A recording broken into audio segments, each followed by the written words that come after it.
Hi everybody, this is Ospreyeye from mychartcoach.com, and in this video we're going to take a look at some more of the stocks that were in play today. Okay, so these are some more of the big winners. First up is NEOT. Okay, super sweet move today, closed up 47%, so that was a really strong move. You got RSI and Fasto at overbought levels. Fasto's now at 100. It really pushed. It was heating up in the beginning of the day. Alerts were put out, and it just kept running and running. As you can see here, it did close at high of day. There's no upper wick on the candle. That's Maru Bozu candle. That means bald in Japanese, I guess. And so basically, what it's telling you is that the bulls were in control until the last trade of the day. So this is as strong as it gets. The close was above high close horizontal resistance from July. So it did close above the two key July resistance level, the July and June resistance levels here. And so now the next target's the bottom of the gap. So you have the bottom of the gap here. It did actually hit it's got the close right here at 70. So that'll be another resistance level. And then you've got the bottom of the gap here just below 80. That's the next target. It needs to break through the bottom of the gap, and that would set up a test here with the 100-day simple moving average at 89. If you look here, the top of this gap is way up here near 230. So there's a giant gap in between high of day on this candle and then way up here up here at 230 at the bottom of this candle. And so basically this is it has to break through the bottom of the gap. The bottom of the gap is always a tough level to break. Many times it acts as a climax when tested, so it'll have to close above 80 to head higher. If it does that,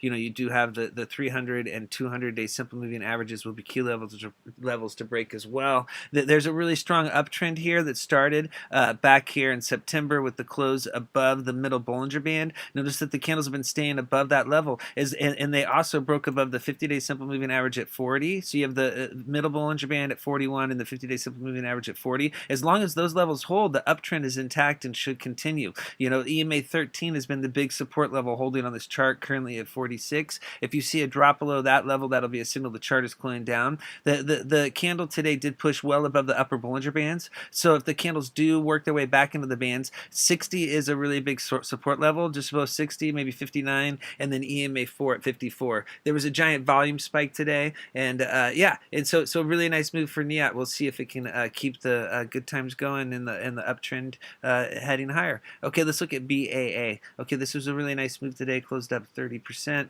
RSI is just below 70. It's still at 67. You've got Fasto now above 80. You've got a clear breakout here on ADX. Okay, so you've got the green line, black line, and red line. When you have the green line followed by the black line followed by the red line, that's a good signal that the bulls are in control.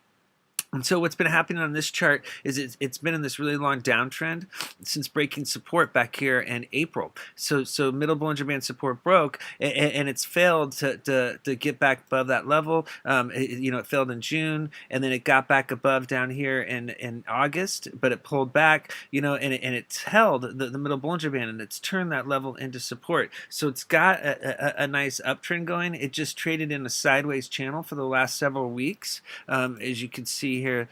This is the channel, and so today there was a nice breakout above high close resistance. Okay, so it broke above the middle Bollinger Band back here in August. It pulled back. It held middle Bollinger Band support, but it traded sideways for 4 weeks. Okay, so this 39 level was the high close resistance level to break, and it did break above that level today. The clue, it's really hard to see on this chart, sorry about that, but there was a close on Friday above this green line, which is the 50-day simple moving average at 37, and that was the bull signal. That was the signal that it was in play. It needed to stay above that level. That level did hold, and then it pushed above the high close resistance level, and then now it closed right below the second high close level, which is right here at 49, the closing price on August 29th. So if it can break above that, then you have the 100-day simple moving average at 53. So 49 and 53 are the two big levels to break now. If it can turn those into support, then you could possibly be talking about a run up to the 200-day simple moving average in dollar land. The big key now is going to be staying above the 50-day simple moving average and breaking above the 100. Notice there was a PSAR bullish flip. The green dots are now below the candles. Stop and reverse signaling possible change in trend. And then if you notice here, there was a big volume spike today as well. So big volume behind the move. Okay, let's look at ONTX. This stock had a really nice move today as well. Closed up 30%.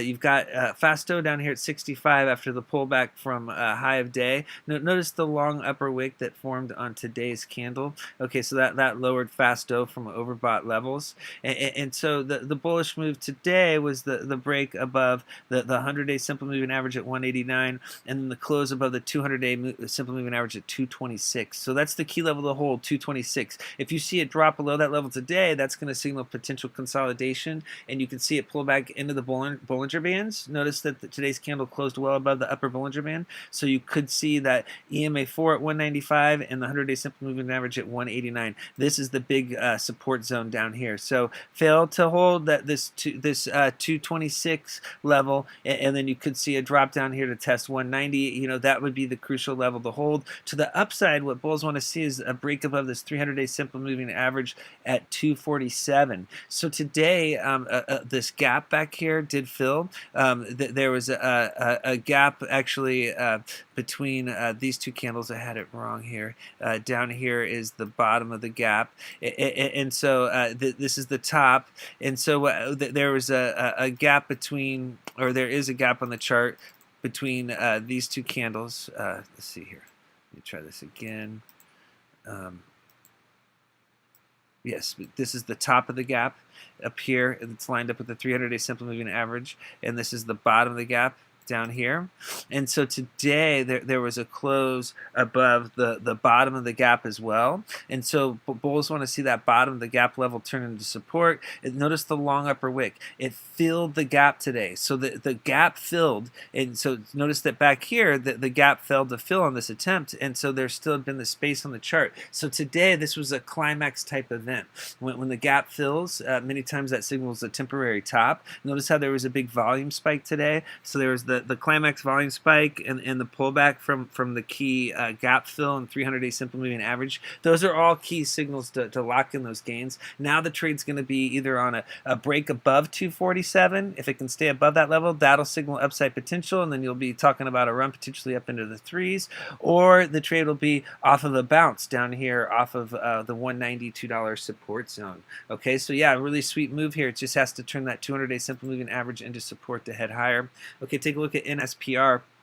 It made a nice move today too, closed up 23%. You've got RSI and Fasto are actually still below overbought levels. You've got a bullish crossover on ADX. And so what happened here is on Friday there was a close above the 50-day simple moving average. If you notice here, it had been working on turning this level into support. We posted charts on Friday. It bounced on Thursday. It tried to hold the middle Bollinger Band, and then on Friday it bounced. That's this dotted purple line currently at 37, and then also the 50-day simple moving average is this green line. It's lined up at 37 as well. So the close above both levels on Friday signaled more upside potential. Notice that it was also on a volume spike on Friday, and then today the bullish move was the break above the high close resistance level, which was the closing price here from the 28th, and then also the 100-day simple moving average at 45. So the close above both those levels is signaling more upside potential. Notice how you have to go off this chart to find the last close above the 100-day simple moving average. So this is a really bullish move.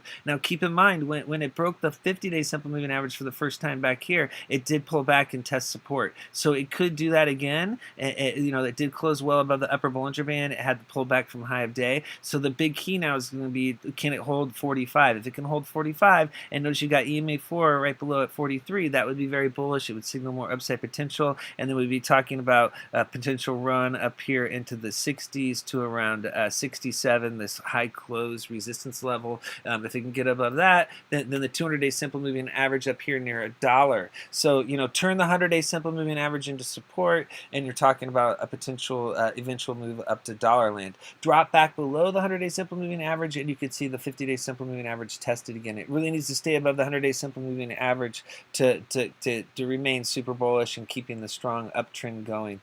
Yeah, this is a really nice, move, nice follow through. There was big volume behind the move today, so we're going to see if it can continue.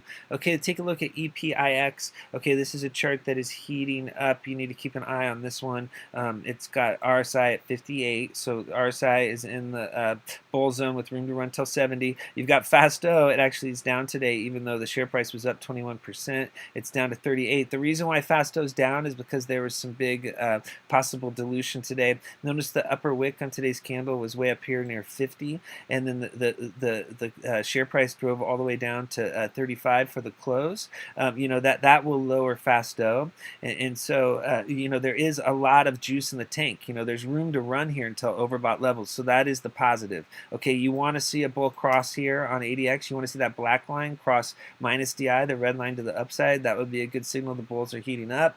And then there was a PSAR bull flip today. Notice the green dots now are below the candles. That was a good move. And then the really bullish development was the close above this 50-day simple moving average at 32, the green line. Notice there was a close above that level in the first week of September, but after the big gap up open, it pulled down. It had a crazy gap down open. This chart's been all over the place, but going forward, okay, candles forming above 32 on the 50-day simple moving average will signal more upside potential. A close below the 50-day simple moving average will signal more consolidation. So it's really simple right now. Just above 32, that signals the ride. If it drops below 32, it signals go back to the sidelines, more consolidation. If it ends up breaking out and moving higher, you want to see a break above this high close resistance level, all right, and then right here at about 49, this closing price here. If it can get above those two levels, if it can break through 50, then you're talking about a run up here to the 100-day simple moving average at 62. Notice that's lined up with the prior resistance zone, and that is the target if the 50-day simple moving average holds. Notice there was a big volume spike today. Okay, so now take a look at SRNE. Okay, so this stock closed up 16% today.